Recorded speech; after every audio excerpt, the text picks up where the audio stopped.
going on here? Are you all taking it easy because it's January again? Maybe. Did you forget you have a review to do? No. Then why aren't you reviewing it?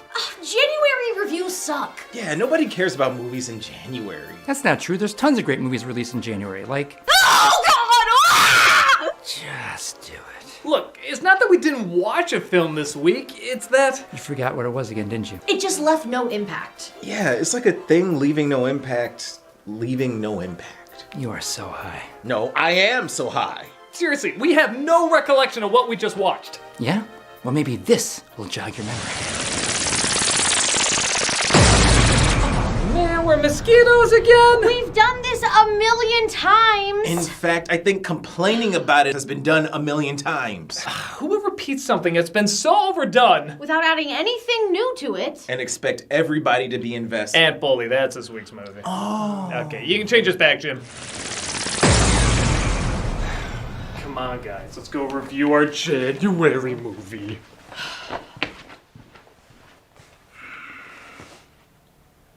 You know, this all seems very out of character for me.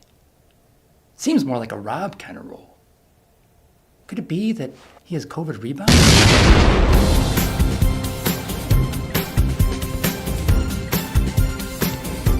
Released in 2006, I've gotten requests to review the Ant Bully for a while. And don't take it the wrong way, everybody that asked for it, but... Why? Honestly, the people involved in the film are more interesting than the film itself. It's produced by Tom Hanks, who loved the book it was based on, directed by John A. Davis, who directed Jimmy Neutron, and has an impressive cast including Nicolas Cage, Julia Roberts, Meryl Streep, Bruce Campbell, and Paul Giamatti. Everyone making the film told Hanks the same thing. Aw man, not another Ant movie. But when they read the story, they found they quite enjoyed it and thought, maybe it will be a good flick. But when it was released, audiences said, aw man, not another Ant movie, and the film bombed. And that really is about it. It's just another Ant movie. Nothing terrible or obnoxious, just very bored and overplayed. For all the requests people have for me to review it, I kind of feel like the monarch when he entered his arch nemesis lab. I don't even feel like taking a whiz on this. I used to dream of taking a whiz on this. Yeah, I really thought this'd be a lot more fun to rip apart. Instead, it just kind of exists.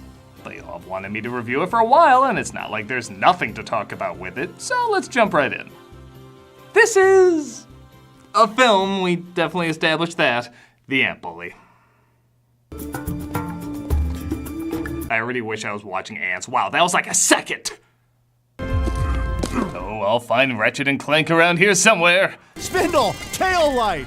We see an ant wizard named Zoc, played by Nicolas Cage. Okay, something's wrong if an ant wizard named Zoc, played by Nicolas Cage, is not interesting. Who's trying to find magic stones while the other ants sleep. What's more important, completing my life's work or your sleep? Sleep! Then I shall try to be very quiet. You're Nicolas Cage, I just assume that's you being quiet. We then cut to a kid named Lucas, voiced by Zach Tyler Eisen. I'm not gonna lie, I love despite playing one of the most beloved anime characters of all time, this is his IMDb icon. Who's, you guessed it, being bullied. Come on, man, I'm running out of underwear. Well, what are you gonna do about it, huh? Nothing. Okay, so the animation clearly has more money than Jimmy Neutron, but I'm sorry, I'm still watching this waiting for a toothpaste ad to start.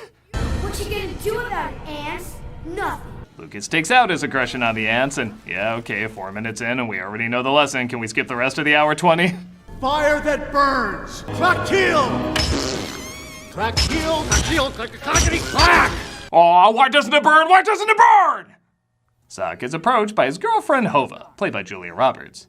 Maybe you're pronouncing it wrong. How can I pronounce it wrong? I made it up! Now, if you were to ask between Nicolas Cage and Julia Roberts, which character would I enjoy more? I'd say that's as easy as reciting the alphabet. A, B, C, D, E, F, G, H, I, J, K, L, M, N, O, P. Hater! But Julia Roberts is surprisingly pretty likable in this.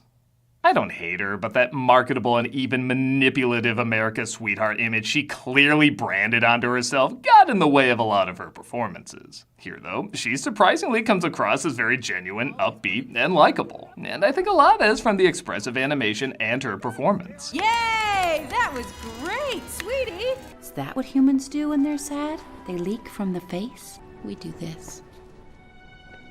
Meanwhile, Cage, crazy Nicolas Cage, is fine. I guess he's more neurotic than Woody Allen, so there's that. But he's not acting crazy enough to get a lot of laughs, but he's also not subtle enough to have any real layers. Fight back! We must stop the destroyer. Just talk with the human. Oh, what a great idea! Let's have a nice chat. I guess I do buy his and Hova's chemistry, even if it is kind of based around a tickle fetish. Whoa, no, wait, no, hold on, no. Well, isn't somebody's very specific erotic fan fiction coming to life? Attacks from the destroyer grow more frequent. Oh, Ricardo Montalban is in this. He has the same important role as Roddy McDowall in A Bug's Life. That is to say, not important, but makes you go, ooh, Ricardo Montalban is in this. They even have the same initials. It's our big wedding anniversary. We're going to Puerto Vallarta. Lucas's parents leave the set of the Bobbleheads movie to go on vacation while his grandma, played by Lily Tomlin, looks after him. Ah, I believe she is the aunt of Spider-Man, not the grandma of Ant-Man.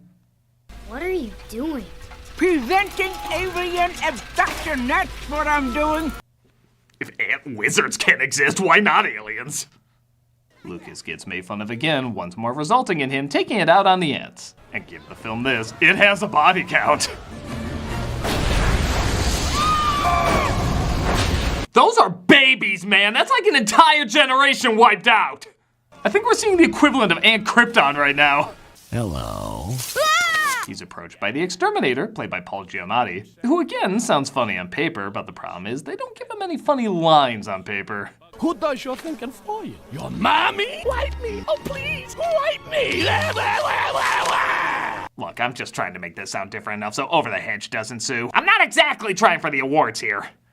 Stan Beals is the name. Beals of Bug Pest Control. You may have seen me as an opening credit joke on Bob's Burgers. He said, "You'll have my son sign the contract for me if I happen to forget to before I leave." His exact words. He signs the contract to get rid of the ants, which I guess is a scam. Like, he says his father ordered it, but with his demeanor, it looks like he's just going up to random kids and having them sign bug policies. It's a weird shakedown. But later that night, Zoc has a plan. Oh, thank God my game has an ASMR for sleep mode. Zoc pours the potion into Lucas's ear, causing him to shrink. My grandson being turned into an ant alarm! Scanning? She sees Lucas being abducted, but is unable to help as they quickly get him to the colony. This is just like that dream I had, only somehow more erotic. Ah, his skeleton is on the inside. They get him to the higher-ups where all his crimes are read to him. Flood all of the lower hatching chambers and douse the colony with the dreaded Yellow Rain. That's pee. Yellow Rain is also the Prince porn parody that Prince himself started. The Queen herself. We're introduced to the Queen, played by Meryl Streep, who says he must be given a chance to prove himself worthy of living by showing he can work and live as an ant. I therefore sentence the human to live and work in the colony. Despite Streep getting billed over Giamatti, not only does he have a lot more lines than her, but she literally has just 2 short scenes I'm pretty sure were shot in her car. Okay, you have me for 2 minutes on my grocery run. Okay. And action. It is I, the Ant Queen. Let him be an ant. He's an ant. I've spoken. I don't think that's the line. Don't worry, I'll win an award for it. You see? How did you get an audience to applaud for you in a car? I'm that good.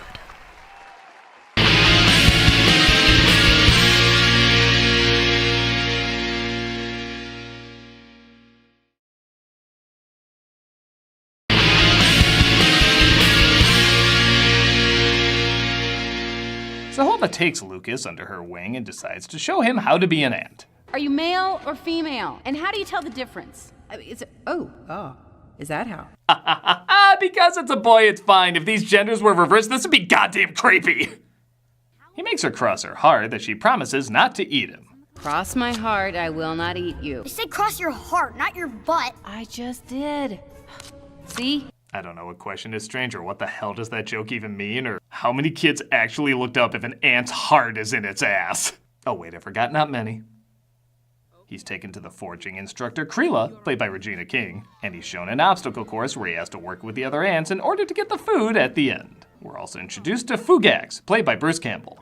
I have journeyed far beyond the Great Flat Rock, where the humans ride in their metal cocoons. This is such a Bruce Campbell archetype. They literally gave him 2 huge chins to emphasize it. Lucas tries to help out, but accidentally gets flung away. Dead. His body's lasagna. Oh, I mean, he's fine. At first, the ants like that he figured out how to catapult himself, but when he can't climb like the rest of them to win, he gives up. You worry about you, and I'll worry about me. Oh, Lucas. That's not the way ants are. We're like celebrities after a natural disaster. We want to physically help, but we really shouldn't. She suddenly gets distracted by something in the distance. Hello? What's the ant lady? Did his arm become a Laffy Taffy in between shots? Even Popeye's looking at that arm saying, "Oh, kid, you need to get some Echémosle." Whoa! It turns out she saw a swarm of wasps going after them. And I could be crazy, but I swear I hear Nicolas Cage saying, "Who wants magic? Fuck you." Who wants magic? Cocktail! The film's PG, so I get 1!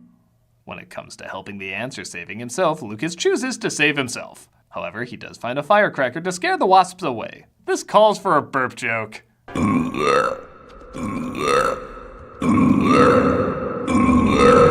This really is where I wish it was a Jimmy Neutron movie, because he would have taken that burp and turned it into a gun to take out an alien race or something.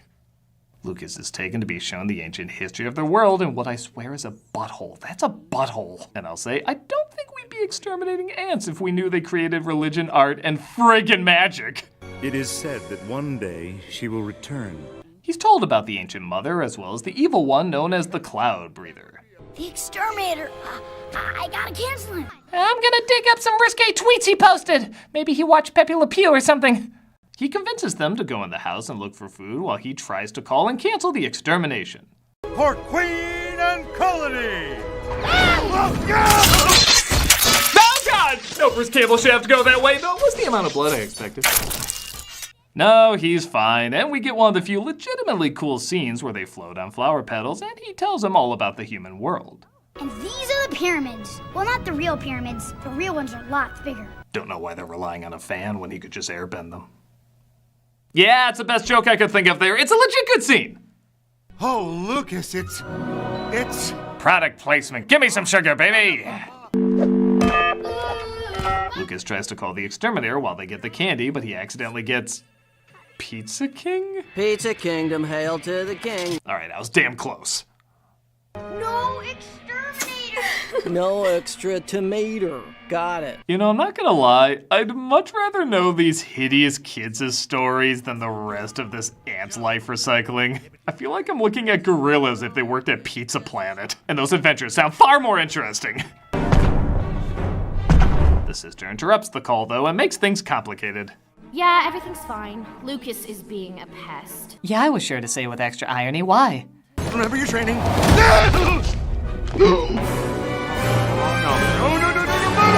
Man, I think Campbell died fewer times in the Evil Dead franchise. They once again get away, but Zoc still doesn't trust Lucas. Hi there. How are you? Okay. Okay. That's good. It's good to be okay. I just imagine that's how Cage greets any random stranger. Hi, how are you? Okay. Okay, that's good. It's good to be okay. He tells Lucas he's not welcome there anymore, but Hova catches wind of this and goes after him. Ooh, Disney's new theme park attraction, Nightmare Land. Hi, nice evening, huh? Rob Paulsen plays this upbeat beetle. Rob Paulsen, everybody! Actually, we do get more of him as Lucas is gobbled up too, and man, if you told me the best parts of this insect-based epic was inside a frog's stomach acid, I'd say maybe Feifel should have been swallowed all the way to see what colorful characters he'd run into. So, what do you guys do? I'm a glowworm. I glow. That's great! Penis! Gotta also love this dark as hell joke. Why can't you be more, Hey, Lenny! This is what I'm talking about! Lenny always has a smile on his face! No, really, they need a sitcom. 3 bugs and a decapitated corpse in a frog belly. Tell me you wouldn't at least watch the first episode. Zoc finds him and uses the same route he gave Lucas to make him belch. They naturally talk about the differences between ants and people. They talk about how people can't always get things done because of their differences. But Zoc says if they use their differences for the good of the group, they can be strong sheep. I mean ants. Yeah, man, talk about the exact opposite message of this film. Some people work together. Why not all? They're differences. But it's the differences that make a colony strong. But yes, it's clear what point it's trying to make, and it's not a bad one. However, that matters little when the following day an ant shell of death arrives. No. Also, I have nowhere to put this, so I'm just gonna say it here. I love that one of the ants sleeps with their eyes open. Just I've never seen that in a cartoon. It's not even brought up. I don't know, maybe it's a CG glitch, like when Donkey has too much hair. Either way, it's neat to see. How do you know of this creature? Because they brought him here. It's revealed Lucas knew about the cloud breather and everybody turns against him because we can't disrupt the third act conflict. You shrunk me, you can shrink the cloud breather. Oh, maybe we can. That was refreshingly short. They get the idea to join forces with the wasps, but as you'd imagine, they're pretty hostile. He brings death clouds that will destroy us all, unless we can work together to stop him. That line was broken. It has been remade. They eventually agree, and I will say this climax of them trying to take out the exterminator is pretty fun. You really feel the size and weight of everything, and I'm sorry, I laugh hard when he briefly teams up with the lice in his hair. That is so gross, it's hard not to laugh. Lucas works with the colony and suddenly gets ant powers. I think that's tied to the root he was given earlier. And he's able to finally be a team player. Meanwhile, Pinky and the Bug try to help out as well. Hey, if you really want to help out, go back to the beginning and make this film about you guys. That looks vulnerable. Perfect! I honestly can't think of a better joke than what I wrote in my notes when watching that scene. Wow, he bit his dick! Zoc gets the potion in him, resulting in the most terrifying transformation scene. And I've seen some terrifying transformation scenes. Uh-oh. He looks like the halfway point between Judge Doom turning into a toon and being squashed by the steamroller. I've seen Hills Have Eyes mutations less scary. The day is saved, and Lucas is officially made an honorary ant. No more Lucas the Destroyer, but Rokai the Ant. Was there an origin to that name you randomly made up? Look, I'm just trying to make it sound like I didn't record this at a Red Lobster. I'm not exactly trying for the awards here. Mom, hey Mom! He's put back to his regular size, makes up with his mom and dad, and even gets some revenge on the rejected garbage pail kid. Together, we're big. You think these stupid losers are going to team up against me? You know, if he bullied the other kids into liking him, why didn't he do the same with Lucas? I mean, yeah, he's dorky, but any less than Blue Sky's version of these Ed, Ed, and Eddie characters? Dog pile! Ah, no! They team up and take him down, while Zoc and Hova get back to that weird tickling thing. Wee! Wait, no! Wee! Come on!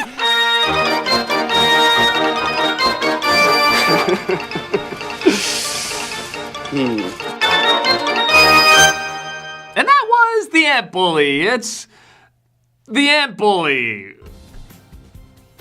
I mean, what am I supposed to say? No, it's not good, but is it really that bad?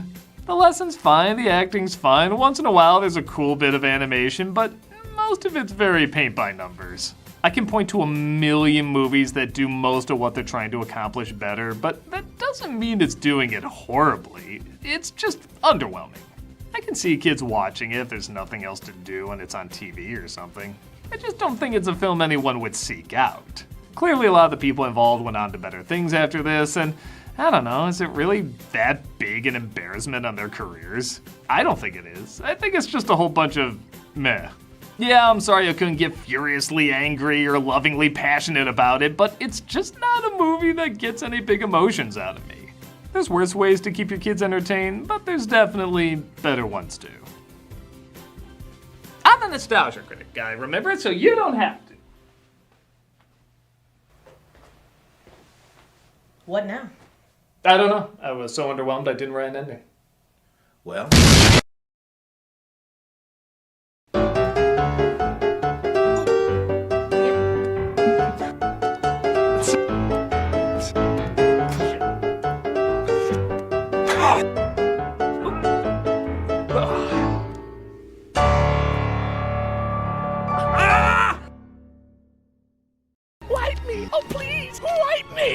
Wah, wah, wah, wah.